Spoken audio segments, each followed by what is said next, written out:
ఏలూరు జిల్లా ఎక్సైజ్ శాఖ కార్యాలయం వద్ద వైసీపీ నేతలు నిరసన చేశారు. రాష్ట్ర వ్యాప్తంగా కల్తీ మద్యం ఏరులై పారుతుందని ఫైర్ అయ్యారు.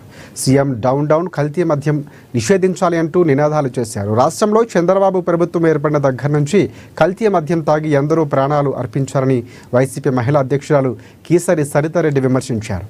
ఏలూరు నగరంలో నిన్న వైఎస్ వైన్ షాప్ వద్ద యువకుడు మద్యం తాగి మృతి చెందిన ఘటన అందరికీ తెలిసిందేనని, ఈ విధంగా ఎంతమంది ప్రాణాలు తీసుకుంటారో అని ప్రశ్నించారు.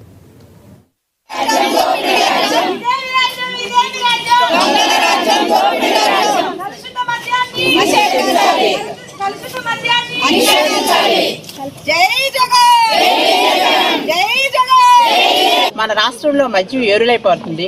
కల్తీ మద్యం ఈ కూటమి ప్రభుత్వం నాయకులే ప్రైవేటు ఫ్యాక్టరీల ద్వారా మద్యాన్ని ప్రైవేటు దుకాణాల్లో అమ్మిస్తూ ప్రజల ప్రాణాలను తీస్తున్నారు.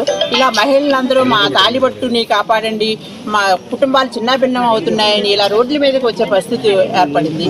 దీన్ని చూసైనా కనీసం కూటమి ప్రభుత్వానికి సిగ్గుపడాలని మేము సిగ్గుపడేలాగా చేస్తున్నారు ప్రభుత్వం. అందరూ సంపద సృష్టిస్తానన్న ముఖ్యమంత్రి గారు సంపద సృష్టించడం అంటే ఆయన ఏమన్నా మంచిగా ప్రజలకు ఉపాధి కల్పించి సృష్టిస్తారేమో అనుకున్నాం, కానీ ఈ రకంగా మద్యాన్ని మరి ఏరులుగా పాలించి మరి సొంత ఫ్యాక్టరీలో సొంత మనుషులతో తయారు చేయించి ప్రజల ప్రాణాలతో చెలగాటం ఆడతారు ముఖ్యమంత్రి గారని ఎవరు ఊహించిన విధంగా మేము ఈ రకంగా ముఖ్యమంత్రి గారు చేస్తున్నారని మేము కూటమి ప్రభుత్వానికి ఒకటి విజ్ఞప్తి చేస్తున్నాము. ప్రజల శవాల మీద, ప్రజల ప్రాణాల మీద, మానాల మీద కట్టే ప్రభుత్వం ఎక్కడ నిలబడదండి చంద్రబాబు నాయుడు గారు.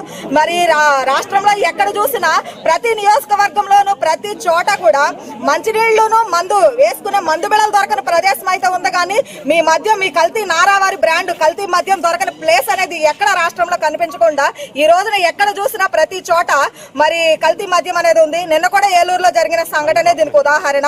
మన రాష్ట్రంలో